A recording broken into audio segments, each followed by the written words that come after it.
Ladies and gentlemen, please welcome Senior Advisory Partner at EY, Susan Bell.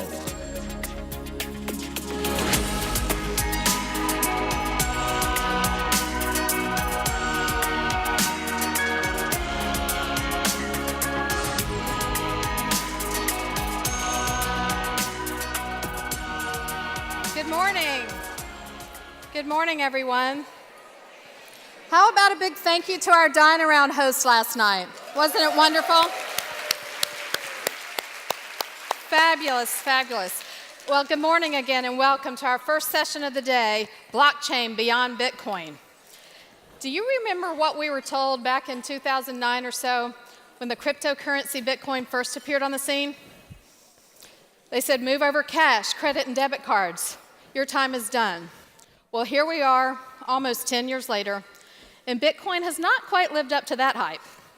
Now, there's still plenty of people buying, holding, and selling it, but Warren Buffett says this is speculation, not investment. In fact, he's gone so far as to label Bitcoin rat poison squared. But even people who are not Bitcoin believers have become evangelists for the underlying technology, and that's called blockchain. What is it? A digital ledger, which records and stores transactions. It's duplicated and distributed across a network of computers, resulting in a decentralized database. New data can be added to the chain, but the old data cannot be deleted or changed. It improves reliability while creating traceability, transparency, and trust. It is being called revolutionary.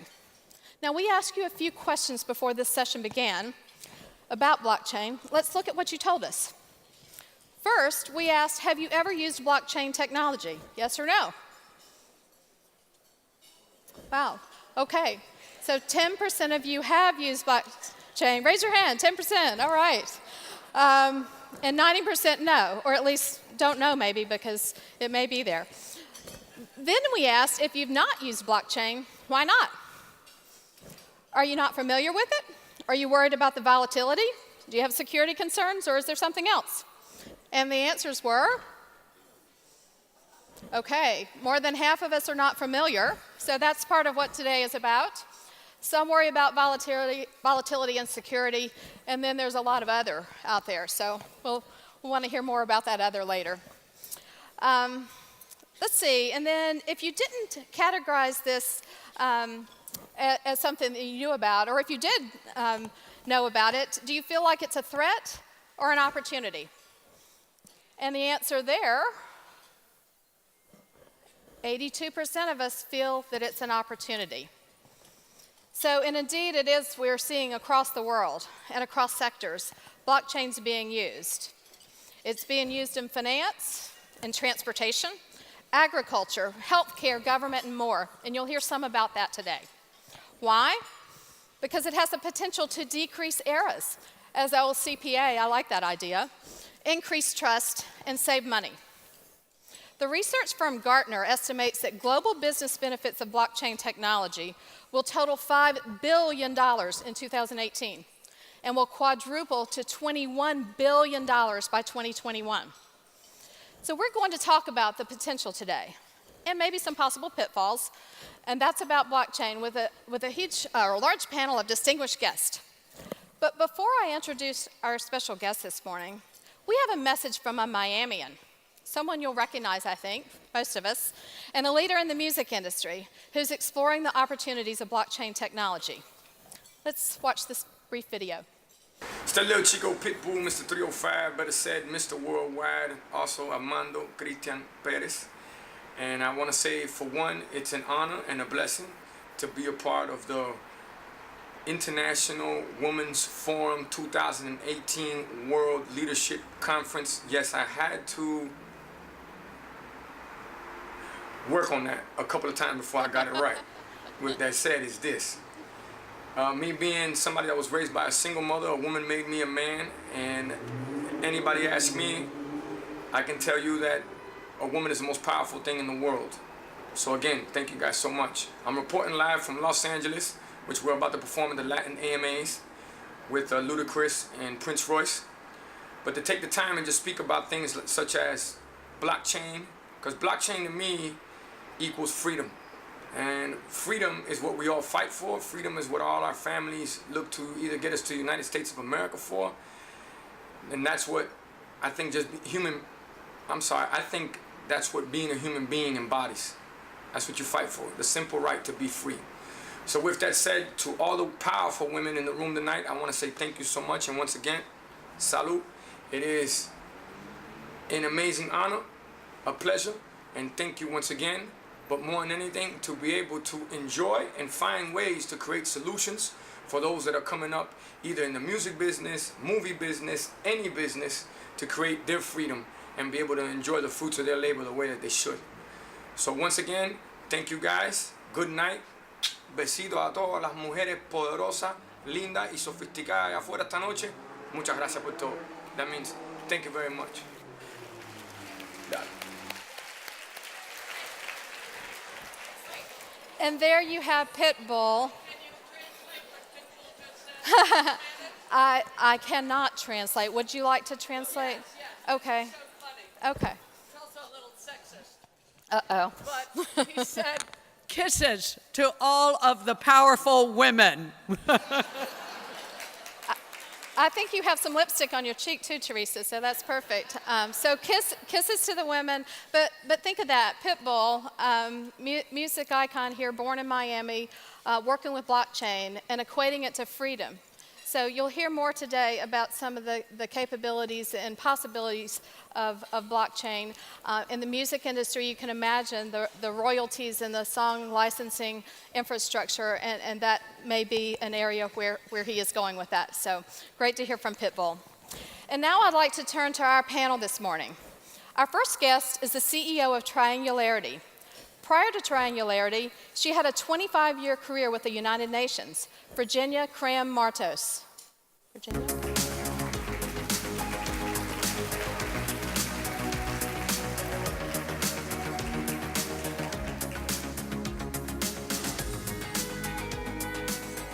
Great to have you with us, Virginia. Also joining us this morning is the Senior Advisor for Digital Assets and Innovation at the U.S. Securities and Exchange Commission. You may have heard just last week the announcement of a new digital division there. Valerie Sapanik. Valerie? Welcome, Valerie. Our next guest is Senior Advisor of the Digital Currency Initiative of the MIT Media Lab and Chairman of CoinDesk Advisory Board. You may remember him from his many years with the Wall Street Journal and books he's written, Michael Casey. Hello, Michael. And finally, joining us is Senior Vice President and Chief Ethics and Compliance Officer for Walmart, Cindy Mooring. Cindy?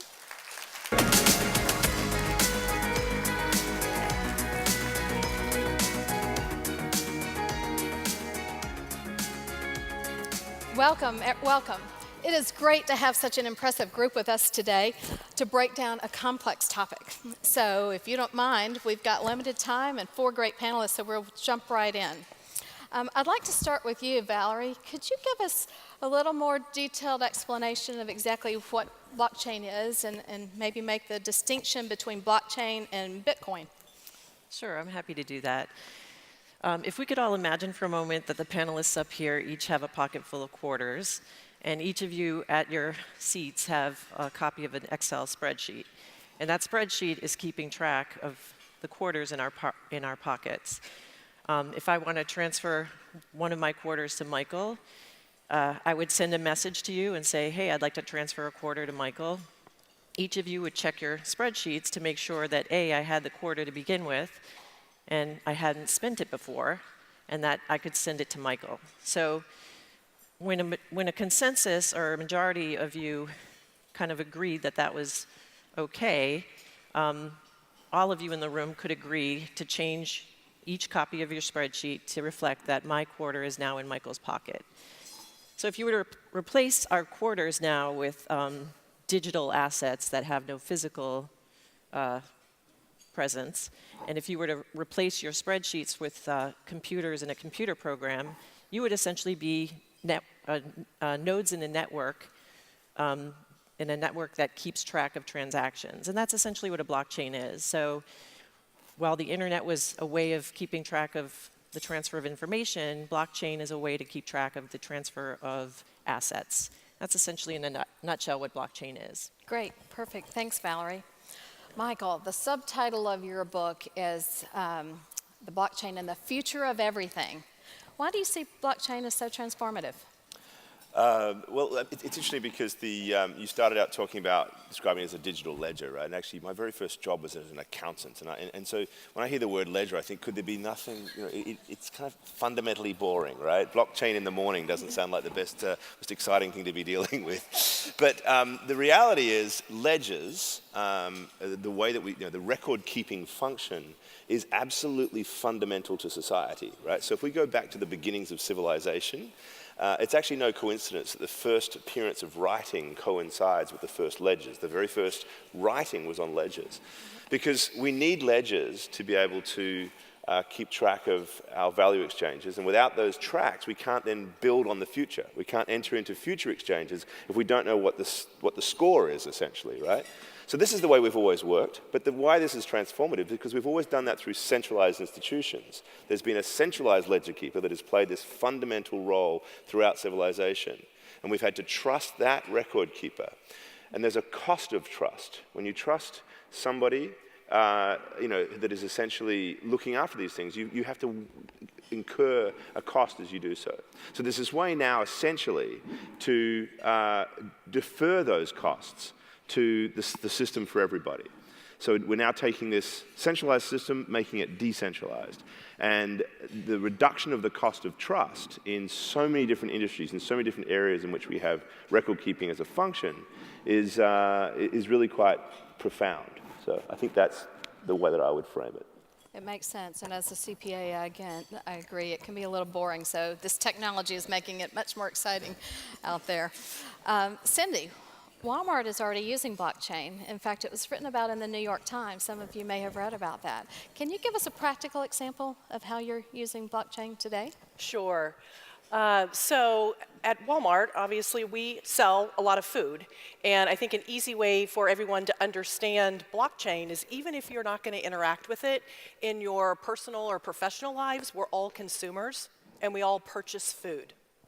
As a seller of food, what we're interested in is trying to identify food risk, food safety risk in the supply chain as early as possible so that we can maintain that trust and create that transparency for our customers so that if, in fact, they are buying food and it happens to get recalled, you're able to identify that food quickly, right? And so that food that isn't going to be subject to a recall can stay on the shelves longer. So we started a couple of years ago with doing a use case example, essentially, with sliced mangoes. And we could put up the slide. There's an easy way that we can show you kind of the supply chain for the sliced mangoes that we used. So this is a mango plant, as you can see here. And right next to it, which essentially starts, each of those little blocks are blocks in the chain, if you will. And it traces it from the mango itself being picked and then going to the pack house, and then it gets on a ship, and it goes to the production facility where it's sliced and packaged, makes its way to a distribution center, finally to the Walmart, and then purchased and in the home of the consumer. And so what we did was figure out how long it would take us to trace back to its origin a package of sliced mangoes the way we do it today. So we literally brought in a package of sliced mangoes and said, okay, clock has started, try to trace that back. And does anybody want to guess how long it would take to trace back a package of sliced mangoes to the farm? Anybody just want to shout out how long you think that might have taken? 2 weeks. 6 days, did I hear? 6 days. 1 week? It actually took 7 days to trace it back. And the reason for that is because as a food, you're only required to have to trace it back right now, 1 step up or 1 step back. So that whole trail that we just went through is very paper-based, Excel spreadsheets. It's not distributed. It's not transparent. You can't see it. So it took 7 days. We used this to build the first blockchain test case, and we were able to reduce that time to 2.2 seconds. So with the use of blockchain technology as a consumer, you'll be able to take that package of sliced mangoes in your home, and if it happens to be recalled, because produce is one of the areas that is of high risk for bacteria and other things. You'll be able to, with a QR code, for example, scan it and know exactly whether or not your produce came from an area that was affected and subject to the recall. So with that use case, which we've been working on for a couple of years, we then decided, you know what, based on what happened this summer with leafy greens, romaine lettuce, is that familiar to anybody? If we could put up that other slide for the romaine lettuce. It affected, 210 people almost in every state of the United States, many hospitalized. Unfortunately, 5 people died.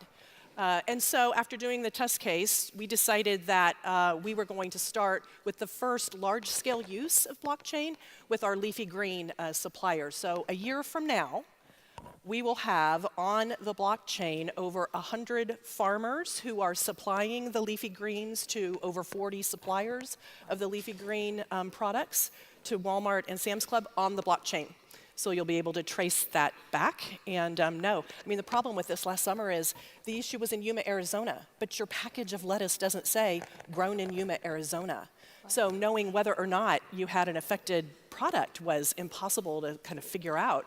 And it was romaine lettuce, but some people don't know what romaine is from other lettuce. So it affected more of the lettuce community than it needed to. Wow. So hopefully those practical examples makes it real and helps you understand it a bit better.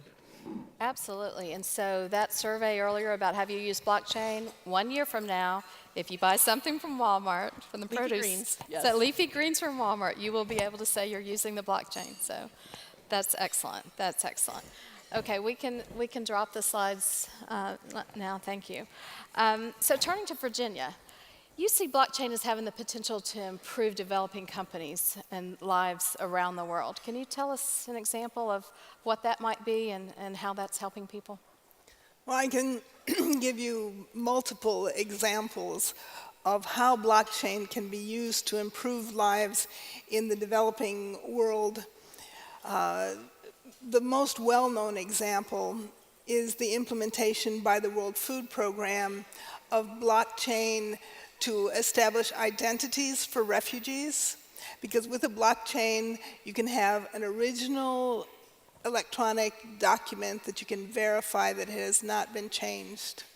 So you can use the fingerprints and the iris of refugees to give them an identity that they can carry across refugee camps, and then they use that identity to distribute benefits so that refugees can go to stores in the camps and they can decide themselves what they want to purchase, and this is registered, and because of the ability of blockchain to do accounting and reconciliation, they also have almost automatic information about what refugees have purchased, Right. how donors' money has been spent. So this is one use, but another use, because the use of blockchain can reduce the administrative costs for financial services, so that many financial services that are currently unavailable to the poor and what are called the unbanked can now be made available. For example, farmers can receive crop insurance for relatively small amounts of money, where the insurance company can automatically pay them based on satellite data if their farm was affected by drought or by flooding. Wow. And they can also borrow money or receive it. There are a number of projects for funding of financing. There's something called Ethics Hub, which funds coffee growers in Mexico. And you can give $100 and somebody else could give, $1,000, and then they arrange for the loans to be made to the farmers, and the accounting is kept track of on the blockchain.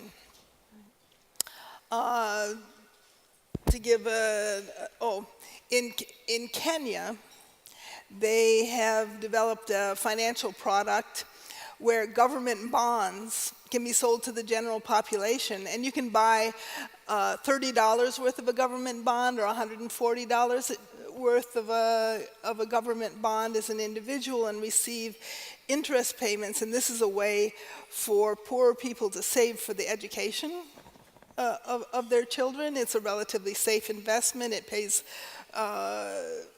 more than in a bank, and it's available using a mobile application.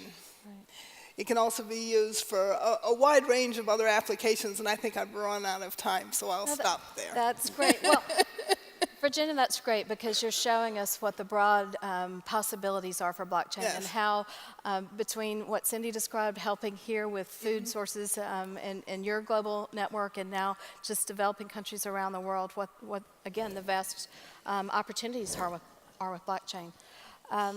Let's turn, you mentioned finance. Let's turn a little bit more to finance. And Valerie, can you share a little about what you see in the world of finance in terms of the possibilities?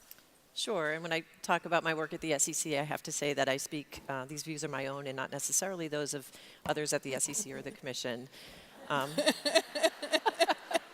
do want to keep my job. Standard disclaimer, we got it.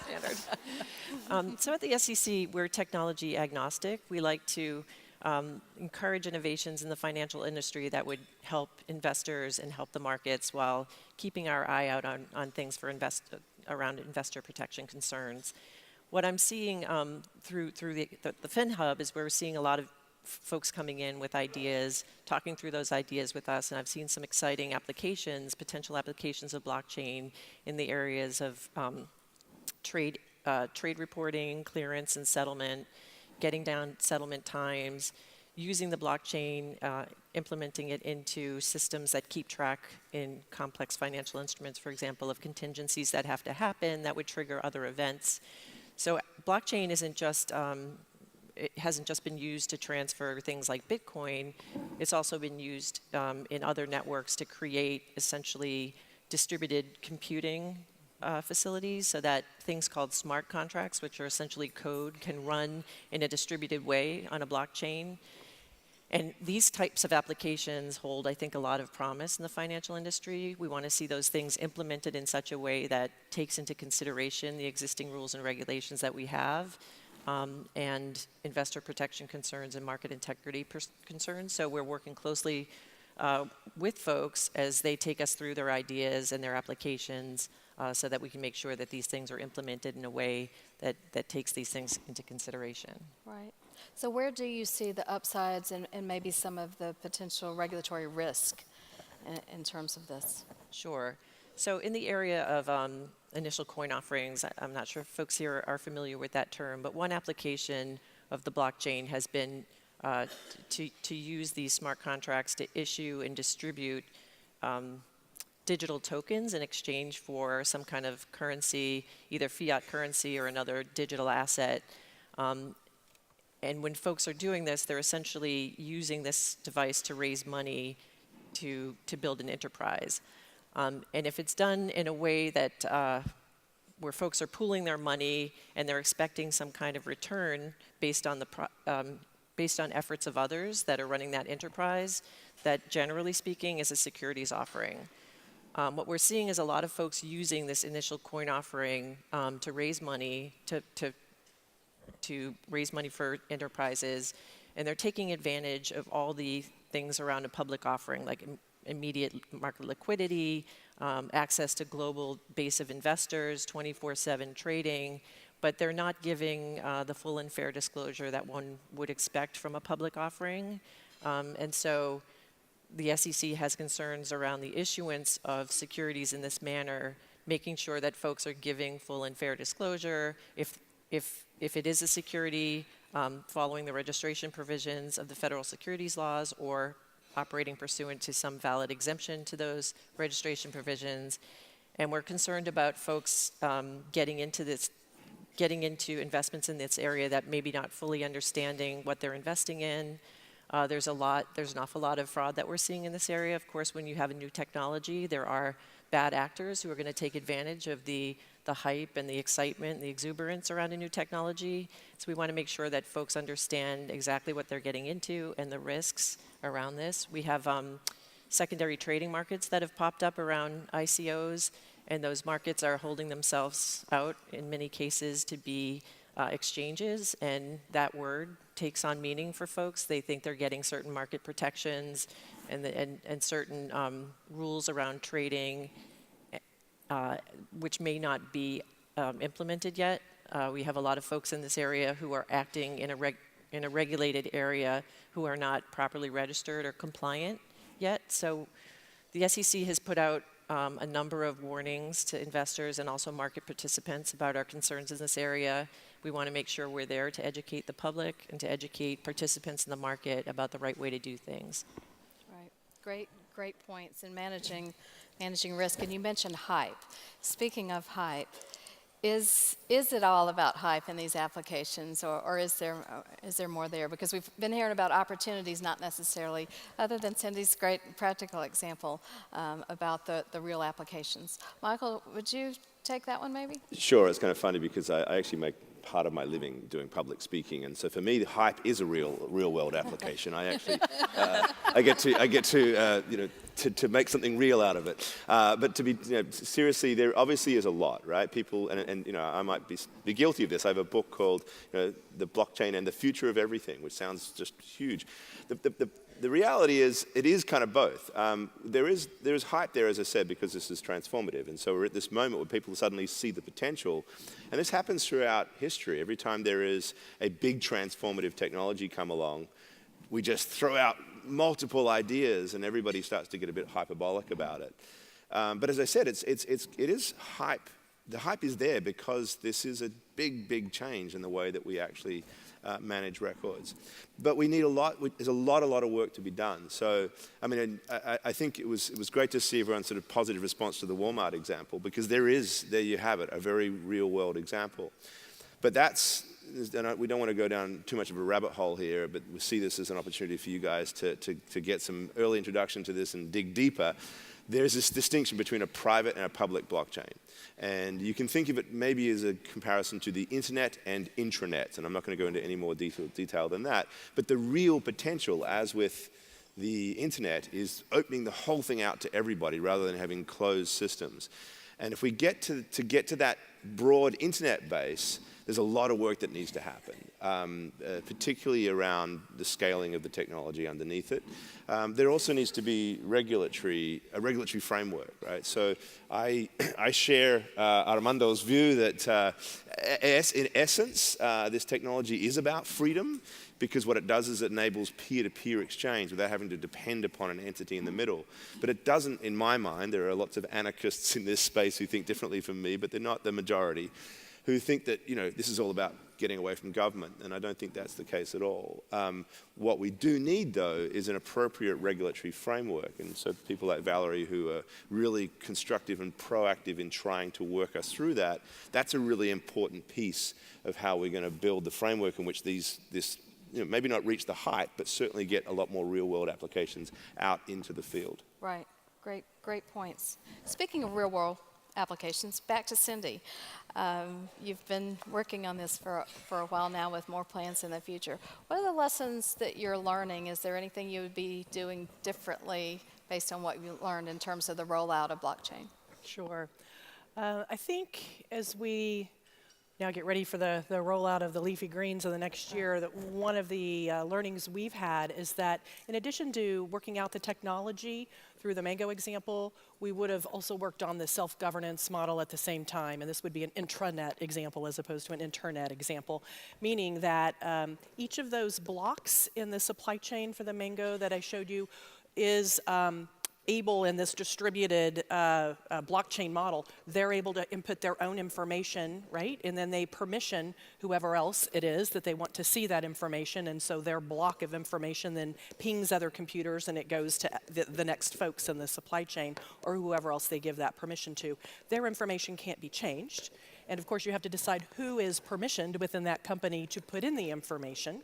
And then you also have to decide, what are you going to do if a human mistake is actually made? Because the whole idea here is it's a distributed network of information that is a source of truth, but sometimes it's still mistakes are going to be made, right? Because humans are entering the information. So I think we would have worked more hand in hand simultaneously on both getting the technology right as well as the self-governance model, because in order to roll it out, you've got to have both hand in hand. Makes total sense, and we always hear about garbage in, garbage out, and the single source of truth, and what if that single source of truth is wrong? And so that sounds like a real-world potential risk here. Virginia, can you tell us more about what you think about that aspect of, is it always going to be right, and that pure accuracy concept? Well, we all know nothing is always right. But I think it's something that when you're designing systems, you have to take this into account. To take an example, one of the popular applications of blockchain in government is to use it for for land registries and cadastres. Because in many developing countries, there's a serious issue of fraud in this area, where poor people are often left without land that belongs to them, or they have no way to show their ownership of land.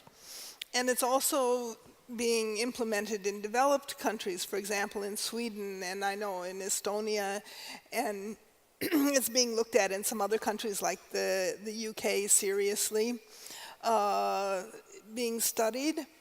But this problem of garbage in, garbage out can be very serious if you set up your blockchain system and you don't have a good land survey, you don't have an accurate cadastre to begin with. This is not a problem in the UK or in Sweden, but in Rwanda and Ghana, where they're looking at implementing these registries, land registries, it is. So you have to have designed into the system a way to, and the human element around the use of the system, the way to identify errors and to correct them. Just like in an accounting ledger, you can't change an entry, but you can make a new entry to correct past entries that were in error. So when designing a blockchain system, people have to do the same thing. Right. So we basically have an audit trail. Even if the human Yes. endeavor results in a mistake, that can be fixed, and then you have the trail there, which, again, as an old auditor, that sounds very important. Another risk anytime we have technology, in addition just to the human endeavor element of it, is security. And it's something that's the top of every boardroom agenda these days. Valerie, can you talk a little bit about the aspects of security around blockchain and what we might be thinking about there? Sure. So every blockchain is different, and so there's different vulnerabilities that exist depending on how the blockchain operates. But in general, what we've seen is we've seen some attacks to certain blockchains, and if the blockchain is small enough, there is the hypothetical or the technical risk of what's called a 51% attack, where a great number of the computing nodes can essentially take down the network in a malicious way. We haven't seen a lot of that in some of the larger blockchains. We haven't seen that happening. What we've seen is hacks into services that are keeping the private key to someone's digital asset. So a digital asset is really a public and private cryptographic key pair. And if somebody has the private key to a certain digital asset, they are able to move that asset away from the person who may own it, in a sense. So we've seen hacks into, for example, wallet services or digital asset exchanges, and some of those hacks have been quite significant. So I think there's a lot of issues to be worked out around cybersecurity in this area, and that's some of the issues that we've been working on with folks. Right. I have a hard enough time still with my passwords on all of my applications. So the thought of multiple cryptocurrencies and multiple ledgers all over the place and the potential of hacking really would worry me. But, again, we're talking about technology here, so this is the world that we live in. Another big thing in technology is always scalability, right? Because of the number of places where all the data needs to be updated and limited number of transactions that can be completed in a set period of time, do we have concerns about scalability? Are there solutions to that issue already in development? Michael? Yeah, no, it's a great question. Particularly when it comes to this idea of the public blockchain, where there is any node essentially that can be entered into this process of keeping the record. So we talk about this as being permissionless systems, just as the internet is permissionless. Anybody can effectively, send email or set up a connection to the internet. That model is hard to scale because you need a governance system essentially for all these disparate people working on open source technology. And because there's value involved, as opposed to just communication in the internet sense, there's a lot at stake. So it becomes really difficult to make changes. And as it is, the Bitcoin network, for example, can only basically process about 7 transactions a second, whereas the Visa network can do 24,000. So there you have a very clear limit to the throughput. It's not quite the same for the private networks, where there is a permissioned group and you don't need nearly as much computational power to do it, and there's a coordinated process. And so you can do a lot more throughput in the private system, but again, there are limitations in terms of how what the benefits are and what the accessibility and whether the freedom concept that we heard from Armando is actually something that we're striving for. So yes, there is work being done on this, though, and the way it's being done, and I'm going to float MIT's boat here a little bit. We have projects working on what we call layer 2 technology, and I don't want to geek out too much, but the internet is essentially built on a stack of software. Then you have protocols at the bottom, and then you have kind of, these other protocols built on top of that, and then you have applications. And so we have TCP/IP as the bottom one, and there's SMTP, which is for email, and then you have applications and things that get built on top of that. So we're trying to think of ways in which we could do something similar for the blockchain. So you have a base layer, which is where all of the records get reported on a periodic basis, but not every transaction. So we're now coming up with models that sit at that layer 2. There's a thing called the Lightning Network, which will essentially allow for channels to be created between people, which have very similar cryptographic strength to it and reliability. But then you essentially net those transactions at a certain period of time and then record it in the blockchain, so that you don't burden the blockchain with so much information. This is the sort of work that's being built, and there's an enormous amount of work that needs to go into it because it's a really complicated thing to build a network of channels, but there's some very, very smart people working on this. And just to stress, I would suggest that other aspects of scalability are things like the regulatory framework and all these, these other. So there's a whole ecosystem of governance in many respects that needs to be built around these models, also for private blockchains as well, so that we can essentially push a lot more value through them. Right, right. The whole concept of I guess big data comes to mind. We hear about that a lot. Do you feel like there are concerns about the cost of the investment in this infrastructure? And then I think about the regulation around that. Any thoughts about how big is this investment? Well, for us in our intranet example, the private network, cost was one of the things we thought about at the very beginning because we do not want cost to be prohibitive and be the reason why people aren't joining. So the cost to entry, for example, if you're just entering information as a farmer, is free. And then the cost goes up from there depending on the size of the company. But in all instances, the cost is going to be so low that it will not be prohibitive for entry. Because the idea here is protecting food safety for the American public. It shouldn't be considered something that is limited or prohibited. We want to expand the use of that. So we want to encourage people to get on the blockchain. Yeah, it's like what price? Safety, for safety, exactly. Right? And similarly, regulation. How do you all feel about regulation? Valerie, obviously you are a regulator, but tell us a little bit more about your views on regulation, because again, we've got lots of technology, big data, risk, security, and human beings still, attached at all these places. Thoughts on regulation? I'll take it. I mean, essentially, I think from the early days of Bitcoin, people were talking about this as a trustless technology, this idea that somehow we would be able to transact with each other and not have to trust anyone ever again. It's just me and my money and maybe my gun, and I can just, now that's perfect freedom, right? The American way. But the reality is we live in a society in which we need to have all these other layers of trust around that. So I see the framework as being really critical. We're solving problems of intermediation. We're solving problems of having to rely on these centralized ledger keepers. But we still have to have everybody trust the system itself. And that's going to require different forms of regulation and different forms of certification and outside. So, from a kind of a utopian vision, this sort of seems crazy because we're just building new systems of trust. But actually, I think that there's enormous good that can be dealt with trading the record-keeping function, and then figuring out what a better regulatory framework for that is. I just want to say one other point, though, on this cost thing, because I think it's just very important. Yes, it is inherently more expensive to put multiple computers into the record-keeping process, right? So it is an expensive thing to do, but we have to weigh it against this cost of trust. This is, I think, a term that I sort of promote a lot. We don't understand how deep the cost of trust is in society.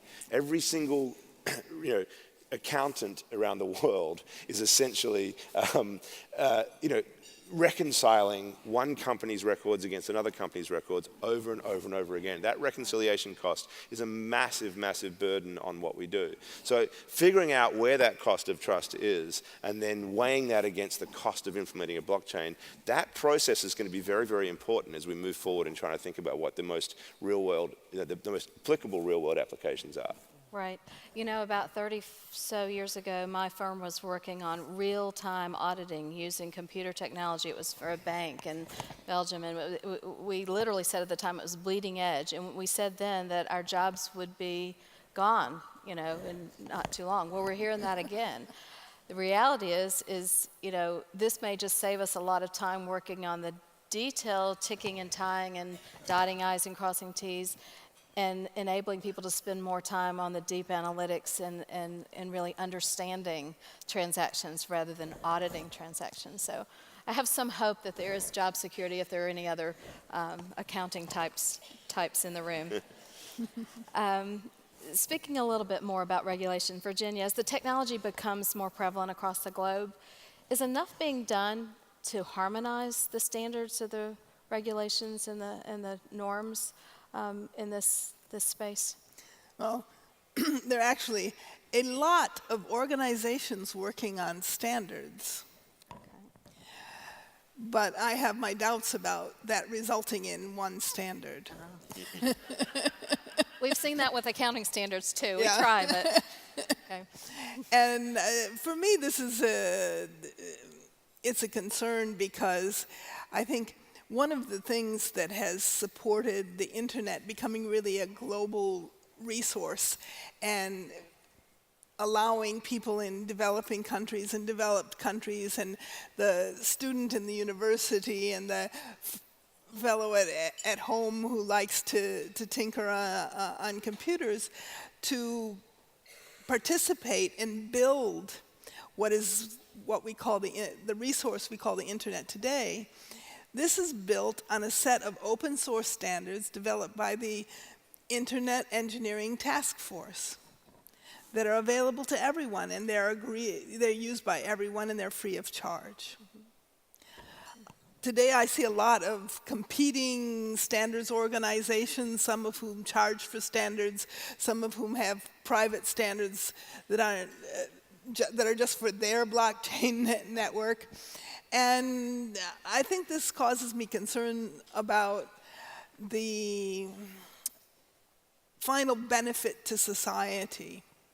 Will this undermine to a certain extent the overall benefit and how everyone in the world would be able to use the internet? And that's one of the reasons that I in particular support UN standards work on data definitions and the basis for exchanging data, and other work in international organizations for freely available standards. But it's a whole topic. We could have a session on that, so I'll stop. Right.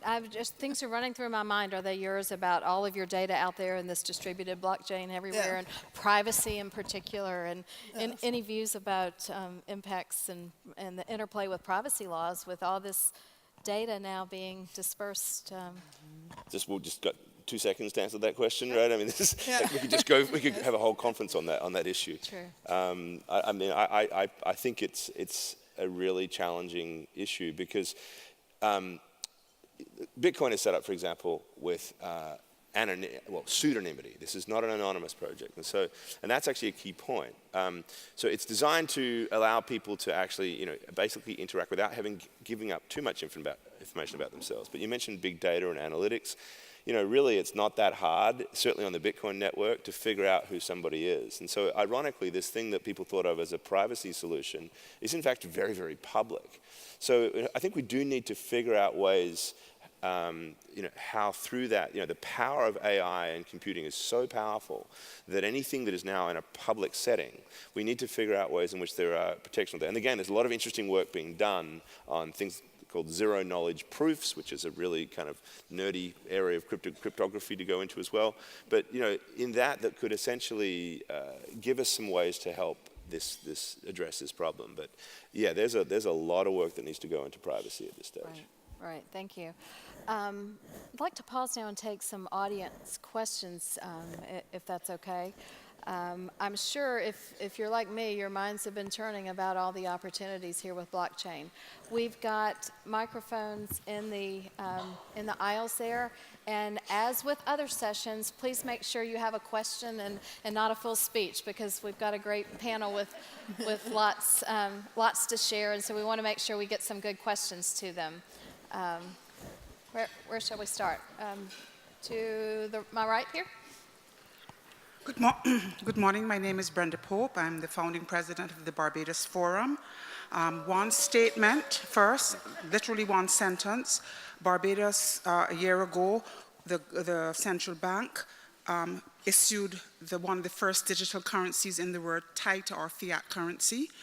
And just last week, the central bank and the Financial Services Commission announced the establishment of a regulatory sandbox for blockchain and other fintech products in Barbados. So my question is to Michael, I think, first. Do you see other central banks, because going back to the panel's discussion about regulations and security, et cetera, do you see other central banks starting to move in that direction in terms of their currencies, digital and tied to their fiat currencies? Yes, I do, and thank you for your question. I know some of the folks who've been involved in the Barbados mission, so it's great to see happen. I actually think it's going to probably be led by some of the smaller central banks of the world who don't have as much at stake in the existence of their current fiat currencies. And we are seeing a lot of research. At MIT, in fact, we have a project that coordinates research around this with central banks. There was a lot more enthusiasm a few years ago, and it's waning a little bit because people realize that if you have a digital currency that everybody can transact directly with, it will actually suck money out of the banking system because that transactional role of the bank is no longer needed. And so central bankers often look at that and go, oh, we don't want that because that would obviously have potential chaos. The flip side of that, of course, is that's exactly what we want. Precisely.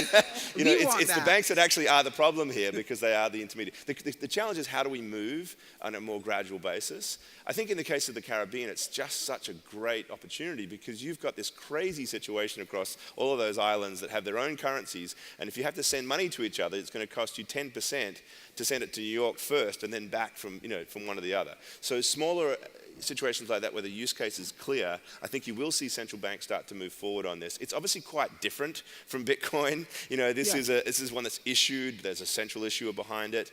But the very fact that you've got a distributed ledger that can be there to maintain those transactions does change the dynamics quite significantly.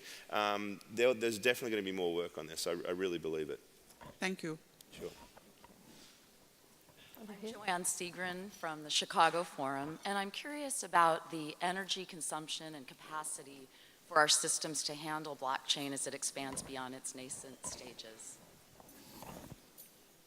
Anybody want to take that one? I can, or do you want to take it? Virginia, thoughts? Well, I think it's actually a rather technical subject. It has to do with how you determine what Valerie called the consensus across all of the spreadsheets that are keeping track of the digital assets on a blockchain.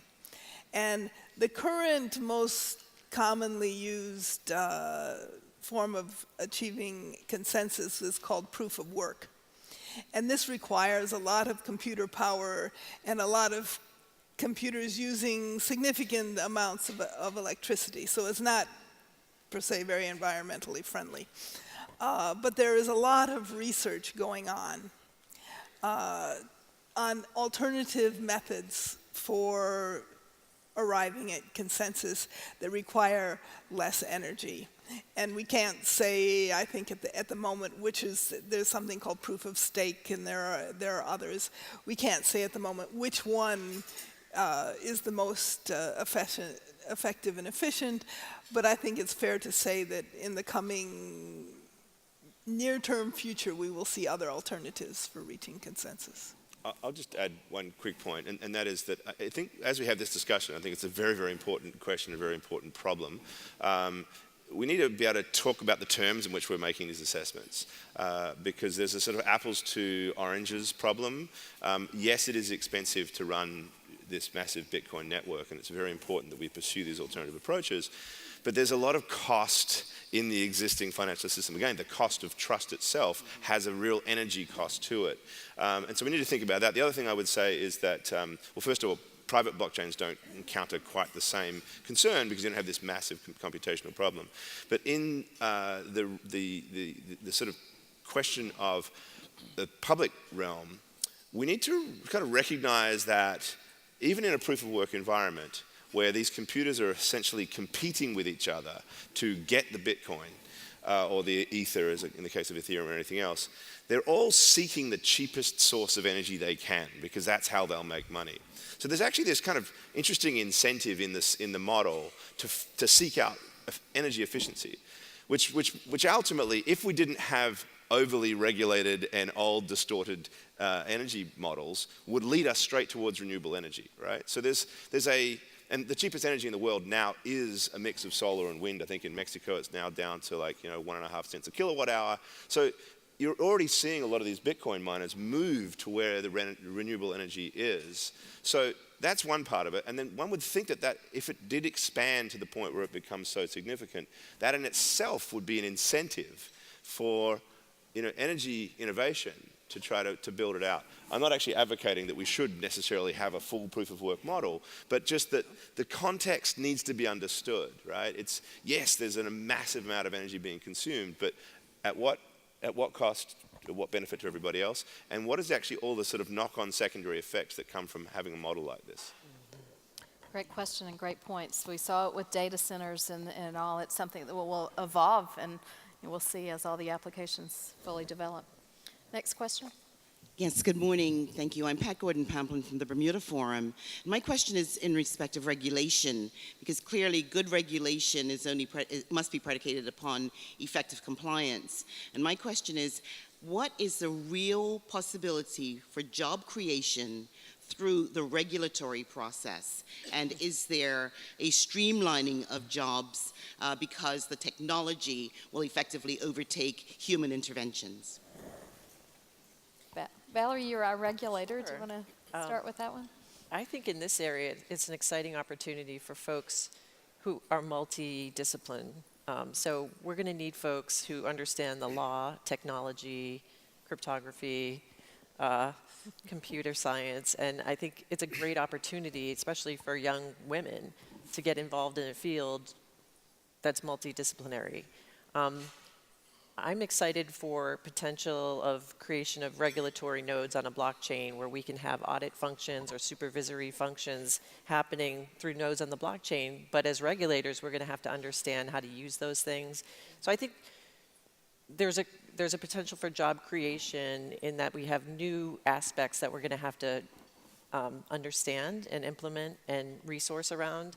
Certainly at our agency, we've had to do a lot with less.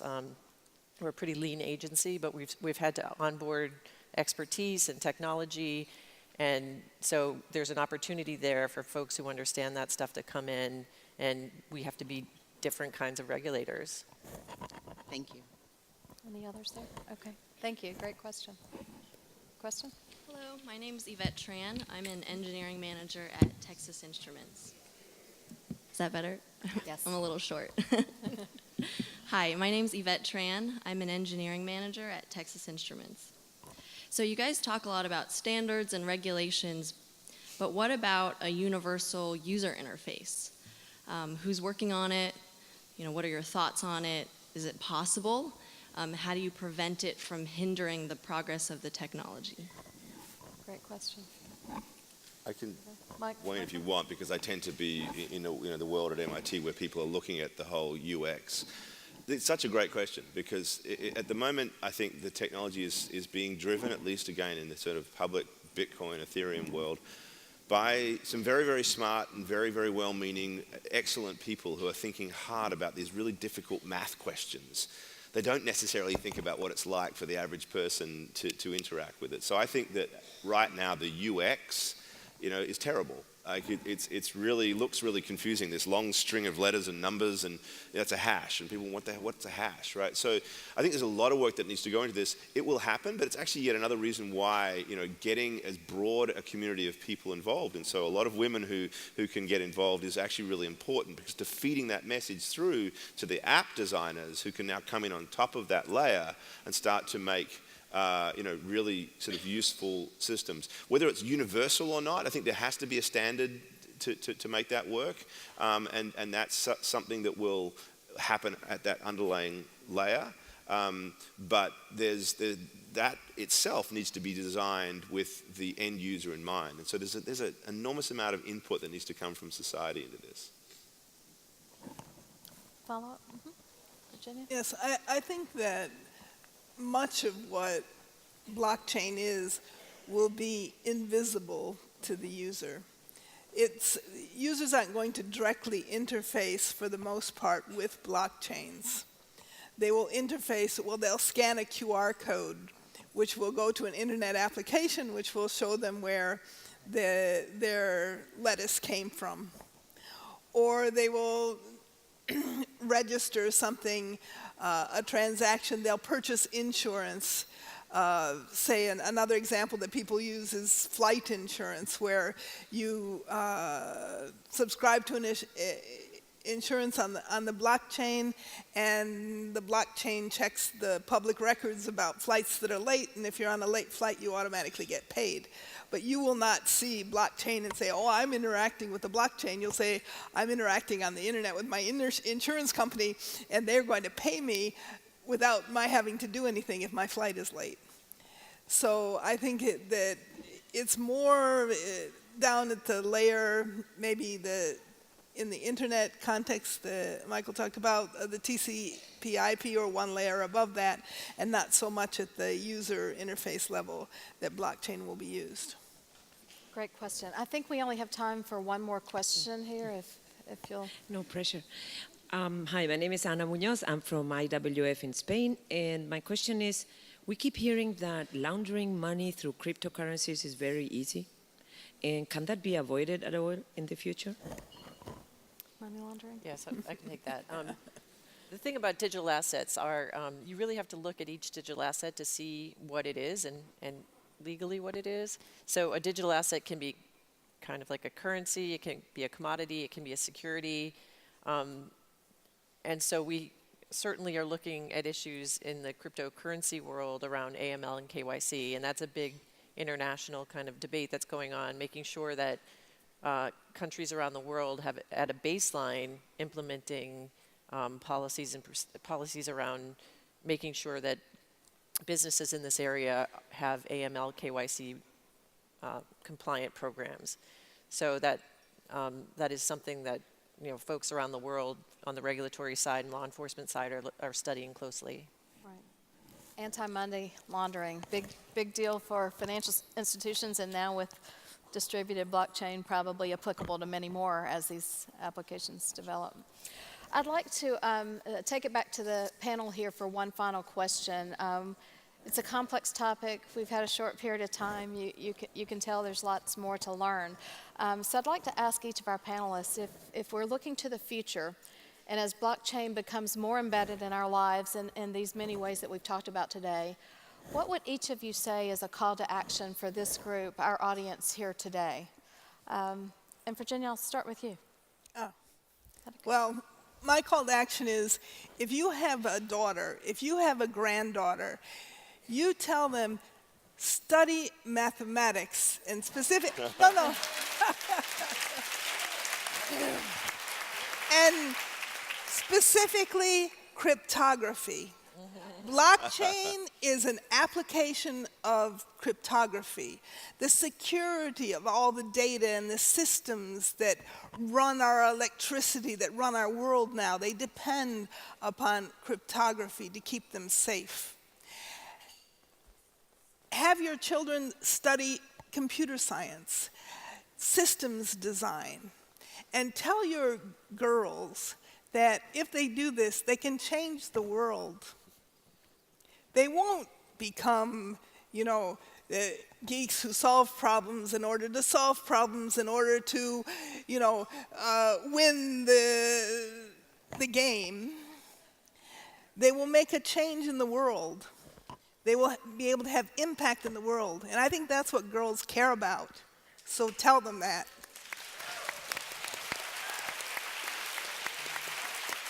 Excellent. Valerie? It's a tough message. It's a tough act to follow. So I would just encourage folks out there who are designing systems or using DLT technology in products or systems that you're working on, if it relates to securities in any way, to please come talk to us. We have an open door. We've set up a FinHub, the financial, it's a strategic hub for innovation in financial technology. And the reason we did that really is to encourage, it's to act as a megaphone for all the work that we're doing at the SEC across a bunch of different fintech areas, but also a hearing aid so that we can hear what's going on out there and better respond and be better regulators with more informed decision making. So if folks out there are looking to implement these things in the securities industry, please come talk to us. Great. Michael? Okay, so I'm going to echo a little bit of what Virginia said, just because I think it's an appropriate message to this audience. I'm also the father of 2 girls, and just a bigger bill. But the way I would frame the need for more women to be involved in this is around the question of governance, because an algorithm is a form of governance, and that's what's driving all of these things. The protocol is run by an algorithm. And we have this sort of, I think, mistake where we think that that technology is neutral, that ultimately anything that's created out of Silicon Valley doesn't have values embedded into it. But it does. It doesn't mean there's malicious values. And the people working in blockchain technology, at least the ones at that protocol layer, are extremely well-meaning, very intelligent, very, very driven people. But they are typically a bunch of white guys. So their biases will, whether they like it or not, be embedded into those algorithms. So it's really, really important that, yes, that girls and people of color and everything get to comprehend what's going on with things like cryptography and where it's going, because they're actually making rules for our economy, right? Stuff that we're all going to be dependent upon. But it's not just that. It's not just that cryptographic protocol layer. It's also about the regulatory framework. It's also about the social debate in terms of these things, because we need to hold those algorithms accountable to our needs, those of us in society.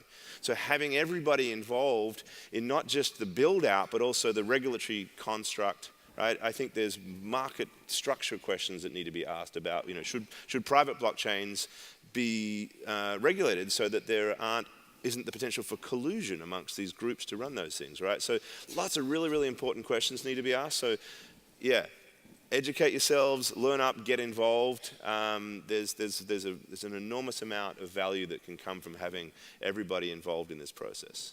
Great. And Cindy, can you wrap us up?